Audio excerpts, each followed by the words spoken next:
नमस्कार, मी साक्षी आणि येस मराठी न्यूजमध्ये आपलं स्वागत. आता पाहूया एक स्पेशल रिपोर्ट. वलखेड येथे सौ सुशीला पाटील यांचा 75वा अमृत महोत्सव समारंभ.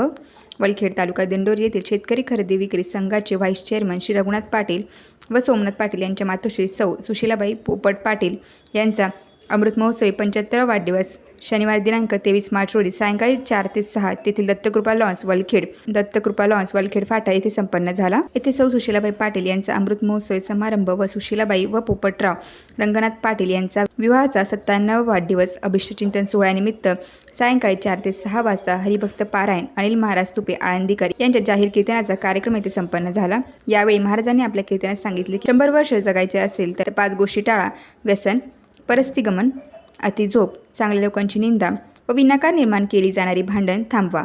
तुम्ही 100 वर्ष जगाल, असेही महाराजांनी आपल्या कीर्तनात सांगितले. यावेळी अमृत महोत्सवी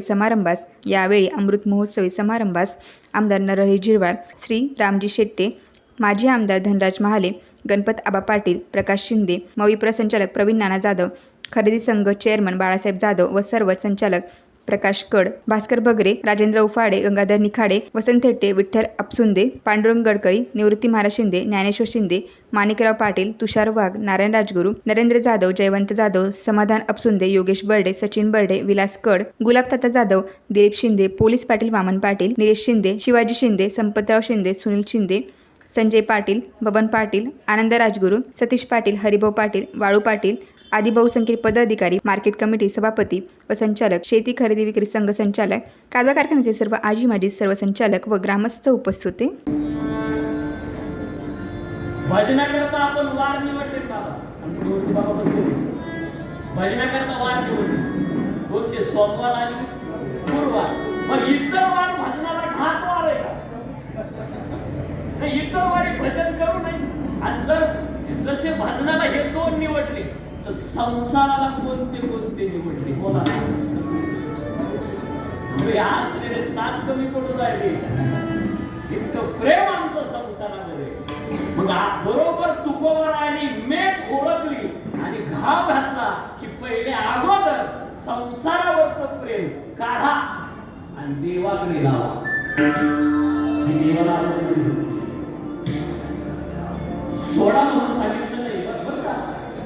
काय दक्षता घेतली संतांनी. मला इथं बसलेले वारकरी आपले सगळे आपला भावचिंतनी भाग आहे. इथं आलेल्या कीर्तनकाराला ओल्या म्हणावं लागतं, श्लोक म्हणावं लागतो, भागवताची गोष्टी टाकावी लागते. गोष्टी सारखे कीर्तन करणाऱ्या कीर्तनकाराला तुमच्या परिसरात कामच नाही. कारण इथं विचारणार आहे, जर माऊलीची ओळीच आली नाही कीर्तनात, त्या कीर्तनाचा सावकरी संप्रदायानं ज्या संतांनी माऊलीचं वर्णन केलं नाही त्यांचं वाङ्मय स्वीकारलं नाही. तर मग जर कीर्तनात ओळीच आली नाही ज्ञानोबाची तर कीर्तनाचा स्वीकार होईल कसा? बसणाऱ्याची जबाबदारी आहे. 15-20 मिनिटं वाट पाहायची, नाही तर करून सांगायचं बाबा आणि एक भूमी म्हणाला नाही पंच. तसं तुमचा भावचिंतन आहे. देवाला आवडणाऱ्या भक्तीमध्ये संसारावर केलेलं प्रेम हे देवाला समर्पित करा. हे देवाला आवडणारी भक्ती आहे. बरं का? सोडायला तुम्ही सांगितलं संसार सोडायला. एकही संतांनी सांगितलं संसाराचे गाणगापुरी करा, वनाचा उल्हासा. ते नाही सांगितलं. उलट तुको बनायचं असं म्हणता तुम्हाला वनात जायची गरज नाही. मग संसार करत राहा आणि त्या संसारामध्ये कामामध्ये काम काही म्हणणार जाईल बाबा सर्व सुख होईल दुःखाचे कामामध्ये. मला वाटतं ज्या संतांना असा स्पर्श नाही झाला, संसाराचा स्पर्श सुद्धा नाही झाला, त्या संतांनी काय सांगितलं? आज मी देवा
काशी विश्वनाथ गंगे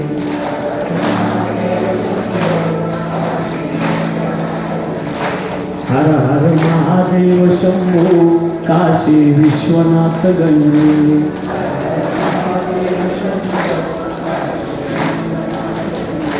हर हर महादेव काशी विश्वनाथ गंगे काशी विश्वनाथ गंगे हर हर महादेव